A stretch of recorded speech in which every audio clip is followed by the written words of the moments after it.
Hello and welcome back to Walford on Tap, the show we talk about today's EastEnders.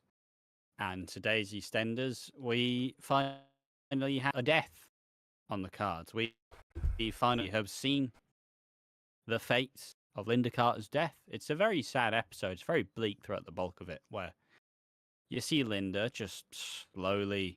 She has a choice. She has a clear-cut choice that most addicts face. Do I give up this awful toxic addiction, or do I just succumb to it? And ultimately, Linda is at the stage where if she chooses to continue drinking, her fucking body's probably just going to give out. So the episode is a lot of Linda stumbling around, having made her choice, having walked out on her family, having walked out on her life, essentially. And that's how it follows Linda. Gets touched up by a homeless man. Which Ash corrected me last week like a fucking grammar police. He's not a hobo. He's just an alcoholic.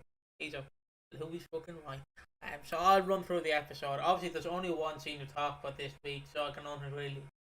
It'll probably just be Linda and then whatever else the other main topics are this week. So obviously, this episode's dedicated to Linda. I don't know what the camera's still on Ash. I haven't switched it.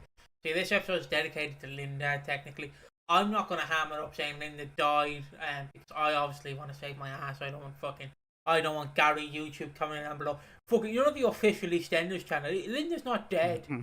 Fuck you. So just very quickly, I describe this as like when you, the only way I can describe this is by doing a movie reference.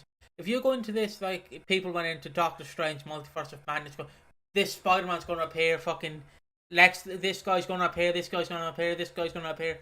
You're not going to get it, mate. Mick doesn't appear. Keanu doesn't appear.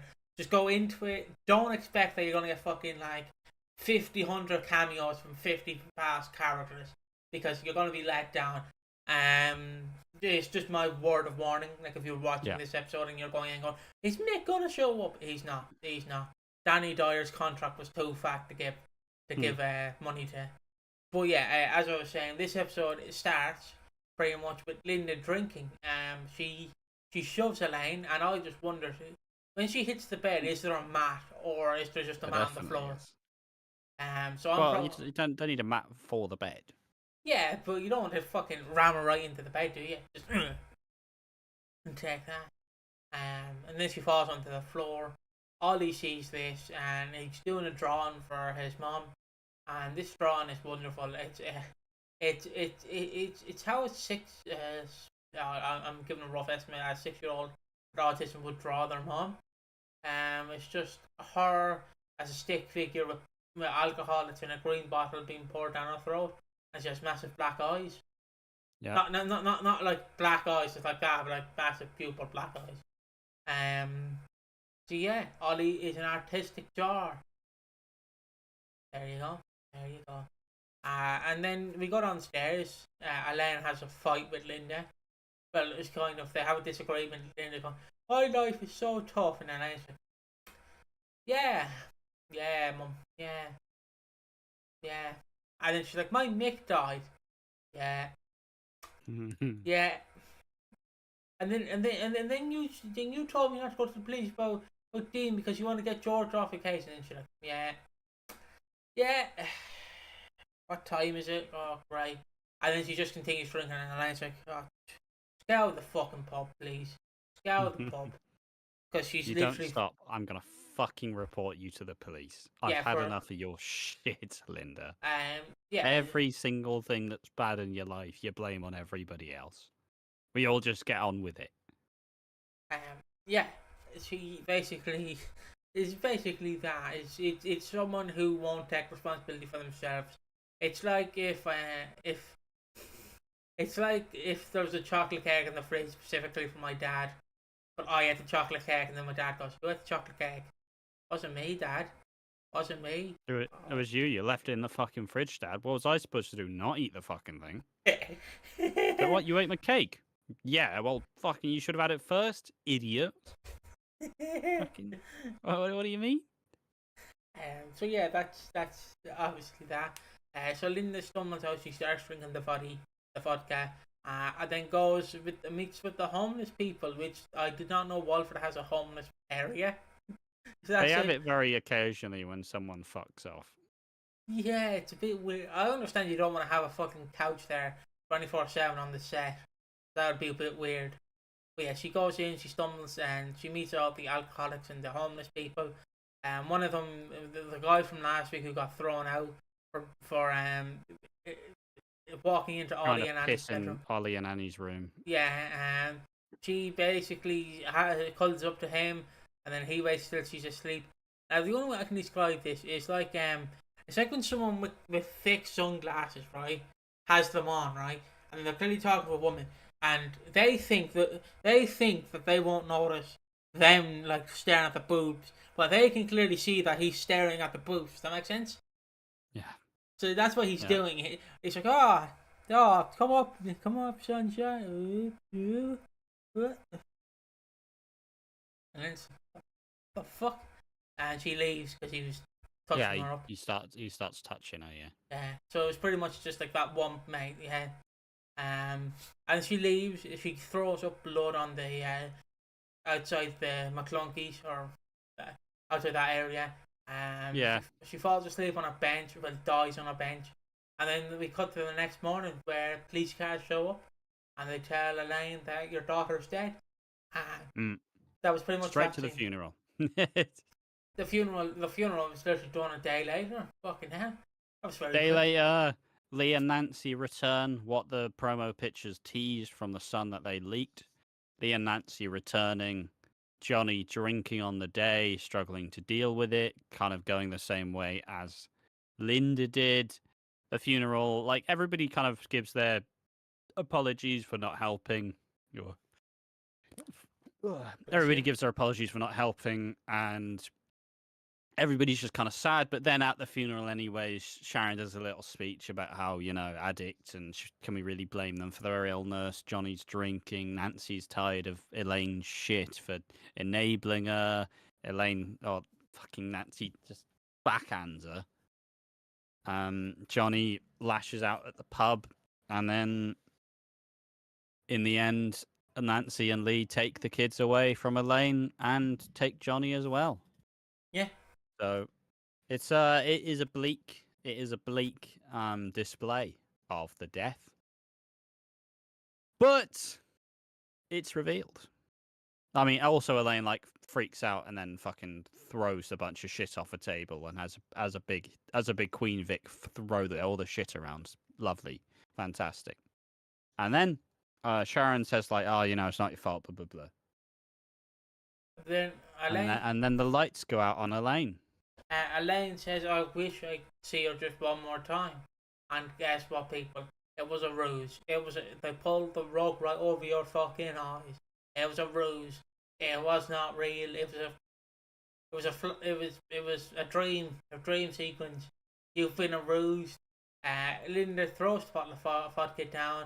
She goes back inside and she's like, I'm gonna give up alcohol. And Elaine's like, what? Well, yeah, it's a cut back to the scene earlier, where the scene earlier is like Elaine, like the lights are going out, and then she takes the drink, and then they show the lights going out again. It cuts to Linda outside, and essentially she comes in like, I saw my future, and I am terrified of it. So it's time to stop drinking. This will kill me. I need to be there for my kids. Need to be there for my family. I don't want to be this person anymore. And her and Elaine share a very poignant hug. And I think now, with some time, is gonna be Linda getting sober again. I still think that Linda and Nancy and Johnny probably might leave with Linda in February. But this still cements my belief that the Carters will leave the show. Like all of them. Not Elaine. Elaine's a knight now. She's embedded in the new family. But I do believe she will leave the show at the 40th anniversary. Perhaps even with a nice little final 40th anniversary week, maybe a Mick Carter return in some form. I could see. But you just tease it. You just tease it. He's there for about an episode or two, as a nice oh shit, and then he leaves, and then it sets up whenever the fuck eventually you want to bring back the cars. See, I could. Do you remember? I think it was the live episode. No, it wouldn't be the live episode 2010. But do you remember? I'll just put the camera down. Do you remember that when Phil was drinking and he set the Queen Vic on fire, and that was Peggy's exit? She left like with Peggy's theme, and she does the sad walk. I could see them doing that with Linda, where Linda just Queen Vic goes up, Linda's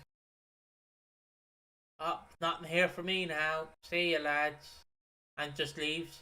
And maybe Johnny goes with her, maybe Johnny doesn't. Maybe Johnny stays. Yeah, I could see that happening. Because the Sun have revealed some pictures of what the Queen Vic looks like in the morning of the explosion. They've also teased that Grant Mitchell is showing up. But if you've seen our video where we discussed the rumours of Nigel Bats and stuff, you will see Bates. You will see Grant Mitchell or Ross Kemp in a car like this, just how's you going, lads? So yeah, that's the episode. Guten Tag. Guten Tag, lads. That is the episode. I hope you enjoy it, and we will be back Wednesday. I want to say, because we're going by the official TV release. We don't release the episode. It's not on TV yet, just because it seems a bit wrong. Yeah, don't want to spoil anything, right? Says that we fucking. I mean, we release everything early, so we release everything after everything's been made, so it's not fucking. But yeah, it goes Monday, Wednesday, Thursday, Friday. Yeah, so tomorrow will be the Alfie Moon video, and then you will see us again Wednesday, even though our episode will be recorded anyways tomorrow. So if you, but what we might do is we might put it behind a paywall, so you fuckers have to pay to see it today. No, we're not. No, we're not doing that. We're not doing that. But yeah, we'll see you tomorrow. See you Wednesday. Guten Tag. Hello and welcome back to Walford on Tap, the show we talk about today's EastEnders. Today's EastEnders being the 18th of December 2024. I nearly said 2023. Hallelujah. In this episode, we get a bit of shock. We get to see the update on Lauren's condition. As in the previous episode, she flushed the painkillers away, in true addict fashion.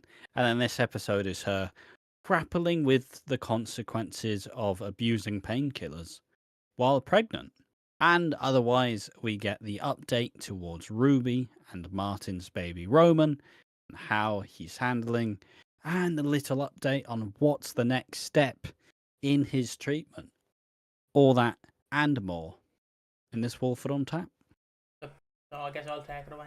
Now the update I'm going to give very quickly on Lauren, because if you want the full thing, it will be on the podcast. Bam, non-factor. Got that. So the update on Lauren is she went for a pregnancy scan. She got the all clear, but she's still addicted to painkillers. The nurse told her, look, you have to wean yourself off the painkillers slowly. It's like turning off a tap. You turn it off slowly. Or like when you have a cut and you're ripping a plaster off. You're going to take it off slowly. So that's or like you're weaning off any addictive substance. You don't just go cold turkey because it will fuck your shit up. Yeah. Simply saying. So yeah, she like is off it, and then fucking Peter leaves a picture of the kid they're having up on the mantle, like up on the tree, and then like the fuck's the kid called? Louis, yeah. Louis sees the picture and it's like, oh, we're having kids. My favourite bit is I don't know if they got McClunkey's fish and chips or they got it from the fish and chip shop or whatever. Favourite bit is obviously they want everyone to act happy. Problem is I can't fucking take it serious because all I can hear is Adam Woodyard going just fucking like, that's great news. Mate, Ian's not going to McClunkey's. He's got his own chippy. That's what I said. I don't know whether it's the fish and chip shop or McClunkey's. But it's a big fucking fuck off piece of cod. I will say that much. It was a huge slice of cod. Cindy only wants the best, really. Can't get the beaver. Gotta go for the eagle. Exactly. But like the Peter and Lauren stuff is interesting, and I guess we'll talk about it a bit. They're at the hospital. They get it checked out. She's selling a car. And she just kind of starts to crumble, has some bad pains in her stomach, and obviously Peter fucking perfect timing, McGee over here. perfect time. It's like, oh, Lauren, you okay? Bloody hell. And so they go to the hospital, get it checked out, and they hear a heartbeat, which is, it's great, great fucking news, great important news. But when she's alone with a nurse, he wants to get the picture printed. Lauren's like, yeah. See, one of my mates, who's not me, and hypothetically speaking, if it were me, but it's not me, if I had been on some strong painkillers, which I'm not, because I'm not me, would that affect the baby? And then the nurse just kind of goes, I mean, yeah, and also you do look like you're in withdrawal. So if you needed any help, not you, of course, your friend. If your friend needs any help, there's always a place to go. You can always get the support. And obviously Lauren goes, that's good. That's a relief for my friend, of course, who's going through it. It's not me. Yeah, I would never do that. That would be stupid. But she does break down halfway through, which oozes of guilt. But the cycle continues. And what does Cindy do at the end? She says, no more painkillers for you. You're having a baby. Fuck off, you dickhead. And takes away the painkillers. She enabled her. You know this? She enabled her. She bought her painkiller. Obviously, she didn't know she was pregnant, for fuck's sake. But she still fucking enabled her. No more painkillers for you. I would never give you painkillers if I knew you were pregnant. It's like, we fucking gave her painkillers as an addict, though. Like how I can describe this is like he's not an alcoholic because he does drink all the time, but he's not an alcoholic. He just likes a few drinks. It's like going up to my alcoholic uncle, who's not an alcoholic. He's not an alcoholic. I will clarify that he is not an alcoholic. But it'd be like going up to my alcoholic, who's not an alcoholic uncle, and giving him a case of beer. And then taking away the beer after he's had 2 bottles, being like, you're drinking too much. I gave you the crate. I'm taking away the crate. I'm the dick. I'm enabling you and then taking away what you want to drink. But he's not an alcoholic. I should clarify that. He's not an alcoholic. He just likes a few drinks during the day, evening, night, and morning. Okay? So he's not an alcoholic. But yeah, that's funny. That was the duff. But I guess for this Walford on Tap, I will not run through the Martin and Stacey stuff. I will let Ash do it because this brings up my segment, the Ruby Allen special. So we're going to cut it over to Ash because unless he generally doesn't know what happened. No. I can go through this stuff for sure. Yeah, this is Ash's specialty because he loves Ruby Allen. So I call it the Ruby Allen special if you don't watch the podcast because I like letting Ash have his own segment where he can glorify Ruby and hate everyone else in the square. So take it away, Ash. All right, so we get more knowledge on Baby Roman. Baby Roman, who's Ruby and Martin's young child. She left in what? Did she leave in 2021? 2022. Roughly. 2022. Fuck, really? Jesus. But point being, she left and was pregnant. She later off screen had the baby, lost all of her fucking wealth and finances, and has had to raise Baby Roman on her own because she was in prison for a while, and then she got released, and then had the child in prison, came out, started raising the kid, working at a supermarket. It's like, okay, interesting, nice way to go. Got back in contact with Martin. Ruby reappeared after Sharon stole Baby Roman's birth certificate, and from then Ruby has been involved in their lives as they followed her to the hospital, which showed them that Baby Roman, Martin's child, is now ill and is very sick. So gradually through time, they've been getting closer and closer together, been leaning on each other for support and helping each other kind of deal with this.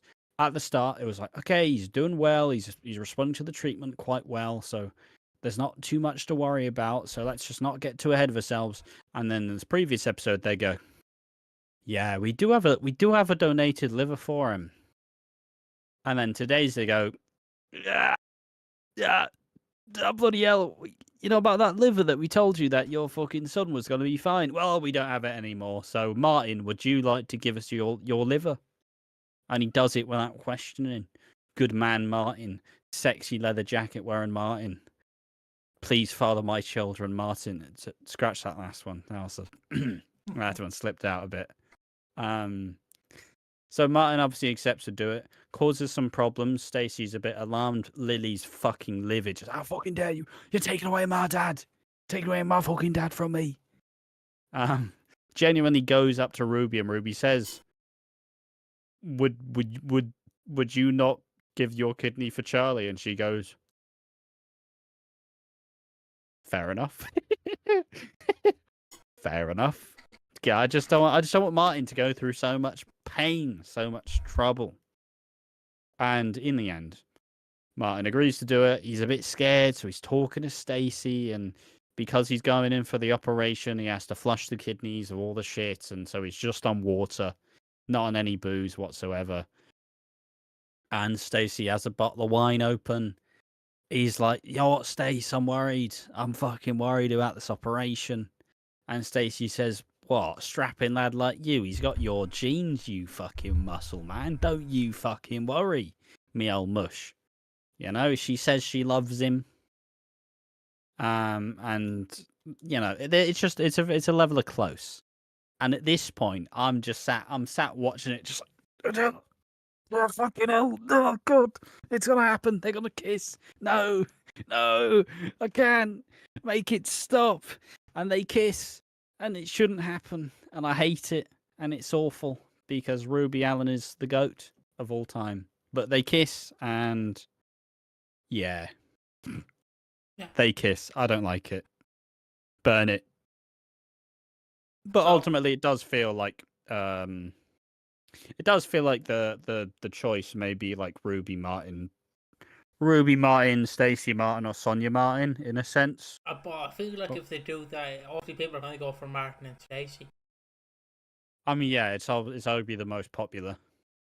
Yeah, so like it's a lose-lose situation because no one really. Yeah, but most people, I mean, pretty much everybody thinks that Ruby's going to die in the fire. Well, maybe not die in the fire, but just die in general. Yeah. Because she can be a part of the. Because then Baby Roman can be a part of the illustrious soap group, the Dead Mums Club, which there are way too many, especially in Coronation Street. Where it's like, yeah, my mum just got killed off for no reason. Sound, yep. See ya. So I guess there you go. We'll see you in the next one. Are you going to join the Dead Mums Club? Find out next episode. Fucking hope not. I've only got her left. Hello and welcome to Walford on Tap, the show we talk about today's EastEnders. Today's EastEnders being the... When is this video get released? The 19th. The 19th of December 2024. This is being recorded on the 18th at the end of the day. So leave me alone. But yeah, what is today's EastEnders? A rather low-key affair, kind of like the calm before the storm, being the Thursday episode. It's an interesting one. We get multiple avenues. We get a return to Kojo. He's back on our screens once again. Our sweet boy Kojo. We love him. You love him. I don't think anybody hates Kojo. I say optimistically, hoping that nobody hates him because of the autism. Yeah, I was just very quickly just on the two of us. Yeah, I've changed my camera point of view and all that. So it looks a scary change. And just very quickly, because this is going to be a very short one, because it is going to be about Kojo. I just very quickly want to say, you won't know this until the reactions come out. If I do the cutting room floor bit for the reactions. If I do it, or I just get bored and I actually want to release the 4 minutes where we're fucked over by like Discord. But we tried to do this 3 times today. The first time, It was just like, So Ash would be like, he's stirring the beans. Yeah.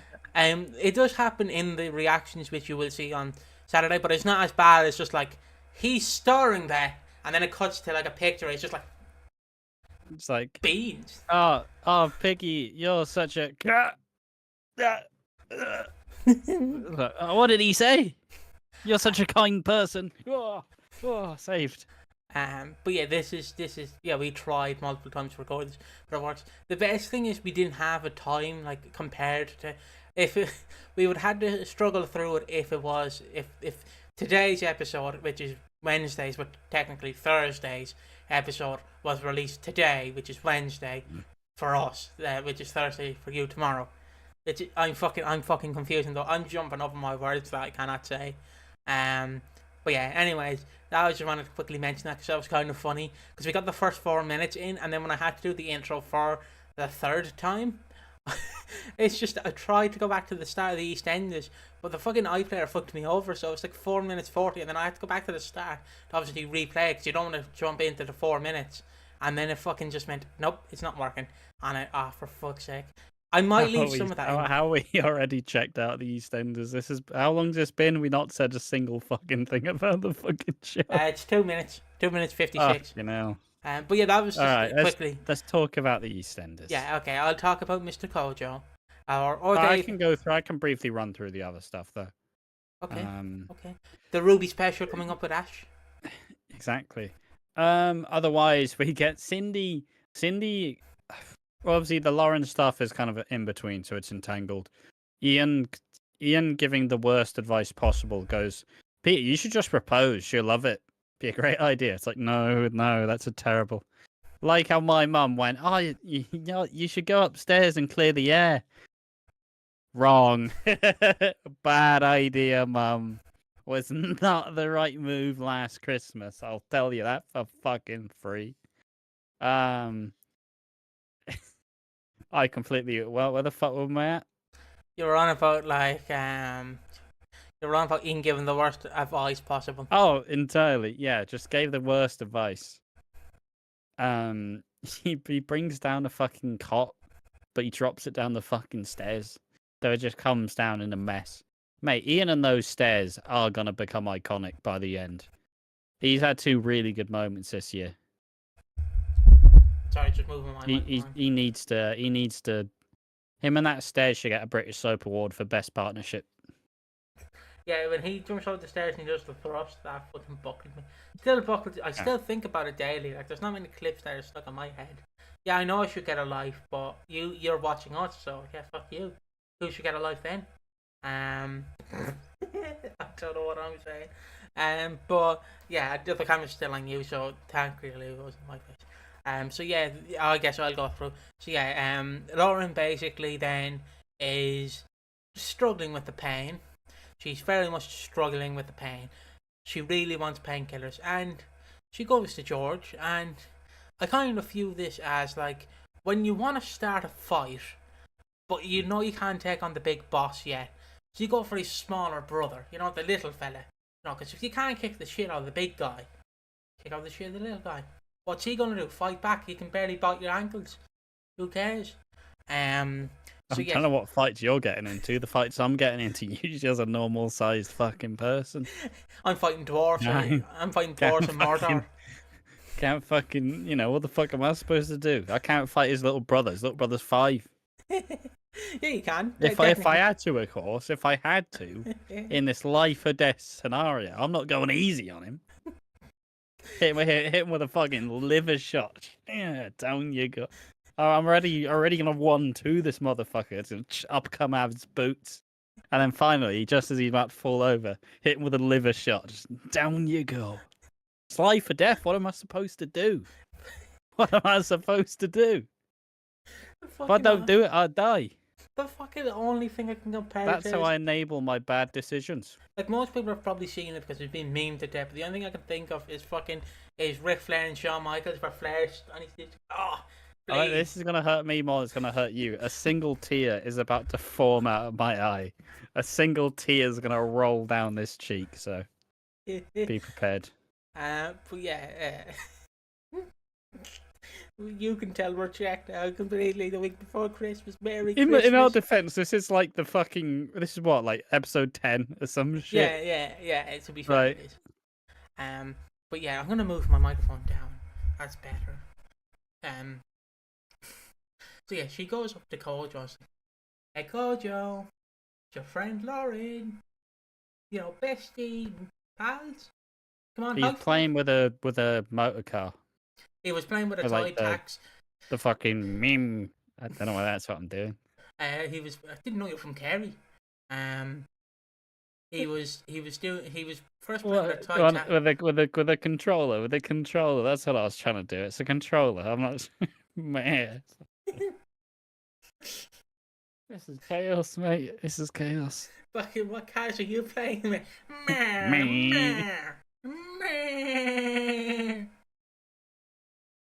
Fucking hell. Oh. But first, before that threw me up, he's playing with a toy taxi and reading a book. So obviously they go upstairs and she puts batteries in Kojo's remote control car. And obviously he's driving it around the sitting room, and it's the bedroom, the sitting room, the living room, whatever you want to call it. And he's driving it around, and Lauren's like, so Kojo, yeah, just a manner to a manner, you know. What happened to you that night? And he's like, I can't say. Why? I'll get in trouble and sent back home. And I was like, no, you won't. Like the Cindy told Tell me it'll be fine, mate. It reminded me of when Jack Harper went to me and said, "Look, mate, at the school disco," and went, "Look, if you tell me you've got a crush on, I won't tell anyone." So I went, "All right, sick," and I told him. And then about 2 seconds later, it was, guys, he's got a crush on this person. Then I got fucking yelled at by my mate, who was like, "No." Like, she didn't even speak to me in person. She just, like, fucking my mate just scolded me. I'm like, what the fuck have I done? Just being honest. Fucking Jack Harper, you little bastard. Spreading my secrets around. Jack, all night, Jack. I was like, oh, I thought of someone else. But yeah, he's driving his toy car, and sorry, just to mimic Ash again. That's the car he's driving apparently. I didn't know it's from the 1930s, but it is. And he's basically driving his car around, and Lauren's just like, "Will you open up, mate?" And he's like, "I can't." Because obviously, if you tell an autistic person, like, if you go, "Look, mate, something bad's gonna happen to you, you expose the secret," they're obviously gonna take it to the fucking grave. They don't want to get in trouble. Well, I don't know. Maybe it depends on the autism, I guess. But yeah, so coverage really is now when I open.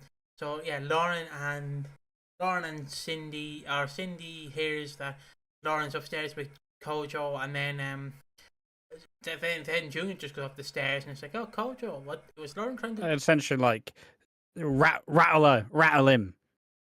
And then Coach's like, bloody sick. And he's like, Coach's like, yeah, it goes like a rocket. It's like immediately gone. It's easy.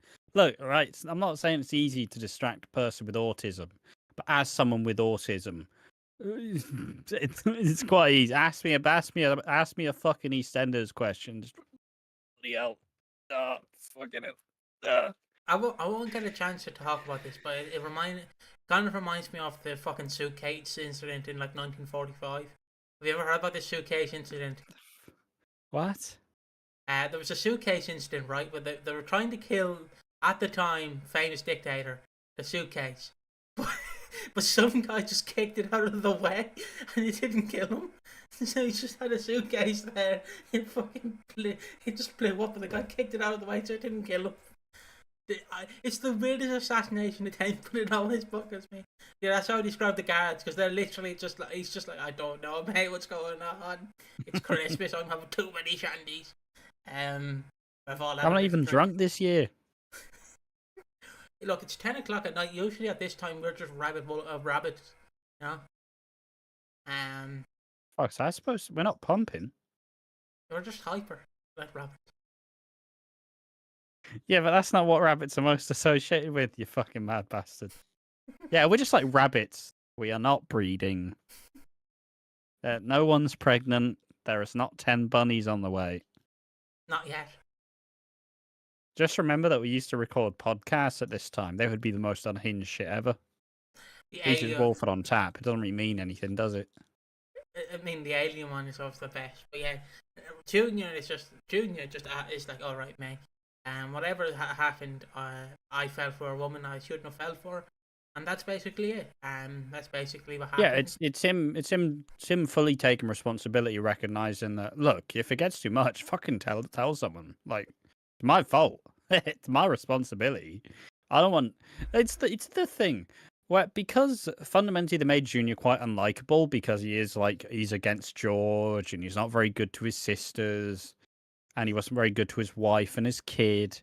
But his relationship with Kojo is the deal breaker where it is him being like, I need to be a fucking brother to him. I need to take care of him, protect him. And it's a nice little scene where he, like I said, he takes full responsibility going, why the fuck why am I doing this? Like that's fucking stupid. It's not your fault you're in this situation. Fucking it's just a very nice scene. It's I mean that was my prediction for Christmas for a long time anyways. Is that by Christmas Junior would be fucking head over heels in love with Cindy, but Cindy's just kind of using him because she's Cindy and she just loves George. Yeah. So it's kind of it's a fun little story. Honestly, I do love it. You always find different ways. It's like Elaine. How did they make Elaine a lot more sympathetic? I mean, first they made her support Yolande as a whole, and then second they make Elaine's husband gay, and she was internalizing all this grief all the fucking time, and that's why she puts on a show. Like it's always interesting how you take a character who is even like Linda. Linda was a fucking bitch for 10 years. She was a fucking bitch for 9 years out of the 10 years she's been on the show. And then they just bring in her mum, who's all of the bad qualities that Linda has, but worse. And then suddenly Linda's great. But my brother never saw good Linda. So he just fucking hates her still. Anyways. But yeah, Kojo is open to Junior. Junior takes responsibility. It's a very cool little story. And it's a cool aspect. A part of me, I'll make this prediction now because we are still like a week away from the big C. That's not Chris Glenshaw. It's Christmas. I thought you were saying something else.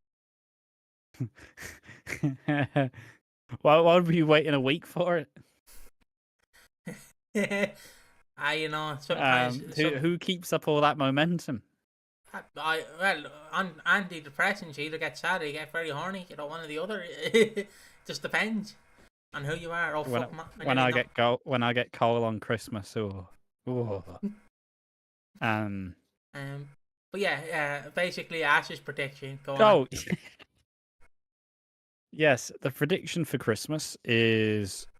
I'm starting to believe that Junior will out the affair. Mm-hmm. Like I think Junior will kind of be fed up of Cindy's shit, and he'll be fully betrayed, learning that. Because I'd imagine maybe he'll hear the tape and he'll be like, "Oh, she's really interested in me, really, really interested in me," and then she says, "I'm sleeping with Junior because I love George." Ah. What? Like when you get when you ask for a Stretch Armstrong from your parents and you get one, and you realize that a Stretch Armstrong's shit. All that childlike joy gone. Oh yeah, I got what I wanted. It stretches. Great. Why the fuck did I want this, man? What the fuck's wrong? And then he'll see the light. Maybe he'll make that USB. And Cindy's nuts. Got it. Hello and welcome back to Walford on Tap, the show we talk about today's EastEnders. Today's EastEnders being the 20th of December 2024, the last week till Christmas. So as of Monday, we shall be back and we will be here gathering all the gossip ahead of Christmas Day. And I'm sure there'll be like a casual viewer's guide to Christmas, talking about the Cindy stuff. And what will likely be the main topics, if we remember. But yeah, it's today's EastEnders mostly is about Lauren admitting she needs help, but also with Cindy very, very abrasively, like, they're playing tug of war. Lauren's like, I need help. Cindy's like, no, you fucking don't. You will not do anything. If you expose my secret, I'll ruin your life. And we also get, obviously, the payoff to Lauren knocking the candle off, setting the flat on fire. Yeah, I will run through it now, will I? Yep. Hello, by the way, sorry if my camera is really cropped or anything. Please let us know in the comments down below. Fuck it. There you go. Is that better? Should be fine. So yeah, we kick off today's episode. Lauren is she's in the flat having a lovely sleep. Breathing, counting sheep. And then Peter's like, I'm putting the wedding ring in the Christmas pudding on Christmas Day. Fed up of people putting rings in food. I mean, you could choke. What if they go to eat it and they choke on it? Yeah. Alright, that's a reason you don't give little plastic things to children. Fucking idiots. They're going, what the fuck is it? It's fucking, but what they chewing on? Oh, he's eating fucking Bob the Builder's head, for fuck's sake. Fucking idiots. Piggy just did that last week, actually. I can't say the word. you festive fucker. There you go. Yeah, so continuing on. Lauren is obviously in the house. Yes, I am dressed like Santa Claus. The wig will be on for the Christmas podcast, showed in Sunday. So yeah, she is in the flat, snoring her little head off, and then obviously Well, she's finally getting sleep after dealing with the pain for so long. So now she's finally allowed to get some sleep, and she is taking full advantage of it. And Peter is like, I'm going to propose to her at Christmas, on Christmas Day in the Christmas pudding. Right, idiot. And then they find out the house is on fire, the flat's on fire, I should say. And thankfully, Jack is there on time. And I must say, we know Adam Wodiak's in shade because he fucking ran across that square. He fucking ran. He's looking good. If that was 4 years, if that was Ian Beale 4 years ago, he'd be in that house fire as well. Yeah. I don't mean to be a dick for him. I just congratulate him, but you did look horrible, mate, during fucking COVID. But we all did. So we all did. Yeah, I still do. I haven't lost that COVID belly. I'm still saying the pandemic's happening, so I don't lose it. So yeah. They run over. They kick the door in. Cindy, being a smart woman, goes around the back, and then she's like, "Louis, I'm here, Louis."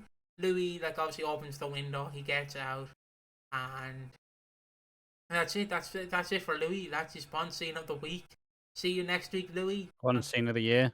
One scene of the year, he does have dyscalculia, which is like dyslexia but with numbers. So he gets his paycheck wrong then. Yeah. They're actually paying me $1 million. Is that right? No, that's £10. What? I know he's technically an actor, so he'll be on different wage. But do you know what minimum wage is in the UK for people under 18? No. It's like £4.82 an hour. Taking the piss. My favorite reaction to that was some guy going, "It's gone up from what, getting fisted?" It's just like, what the fuck? £4.82. I understand you're British and Tories, but what the fuck? But yeah. So Louis gets his one scene. Cindy obviously rescues Lauren, and then they go in and celebrate. No, they go to hospital. Sorry, not celebrate. Go to hospital, and Lauren is being checked out, and Peter is annoyed at this because no one is telling him anything. He wants to know why Lauren is acting this way. And well, would you believe it? Cindy's like, "Yeah, just go home, Peter. Just go home, son. I'll handle this situation." And then Peter's like, suspicious much. Because if we were in Among Us, Mom, you'd be suspicious and you'd be a sussy backer. And they go in, and they check on Lauren, and Lauren finally admits she is an addict and she needs help. Yeah, she's been coping with the painkillers. She's been coping with the painkillers, and she says she doesn't know the truth, but she knows that Kojo is hiding something because of Cindy. And obviously, they all go over to Kojo's house, and the Knight's house. They go over to Kojo. They sit him down in the kitchen. Freddie and Anna are on the mixtape for the fucking bird watch.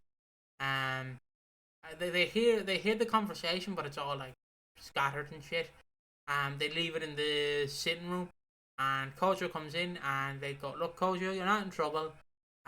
What happened on the night of the accident is like I fell, I injured myself, and I was like, oh, Nobody was with me. no one was with me, and I'm like, oh, Kojo, no, don't lie, little brother, don't lie, and that's basically it for Kojo. And they finish the episode. They go downstairs, Cindy and Ian, and they're all clapping for Cindy because she rescued them. She rescued Lauren. And meanwhile, Elaine's upstairs, and wouldn't you know it, Elaine. What's that I hear? That was like Michael French. Not really. We can't get the license to it. It's Cindy Beale. She's opening the confession. Yeah. So Cindy Beale's confession to David Wicks, not Moon Wicks. Yep. Is finally coming out. Obviously notice the lack of David Wicks actually in the confession. Yeah, fuck you, we're not paying you. So yeah, that is the entire Walford on Tap. Sorry for the ahs. I was trying to think of that and trying to be funny at the same time. I mean, the key thing is obviously ahead of Christmas, Cindy is being treated like a hero because she saved Lauren and Louis, but ultimately now Elaine knows that she's been causing all these fucking problems. Elaine has the smoking gun. It's about when she decides to use it. That's the exciting bit. That's what we're looking forward to, and obviously that's probably the key main storyline over Christmas. So, been another good week of Walford on Tap. We hope you've enjoyed it. This week's probably a bit more of a frayed one, but let's be honest, the longer it goes on, the more and more incoherent it gets. But it is the festive period. We got other shit we're working on in the background, so I hope this has at least been a bit of sustenance before we wait for obviously the video essay on Christmas Eve and obviously all our Christmas content on Christmas Day. Thanks for watching. See you next time.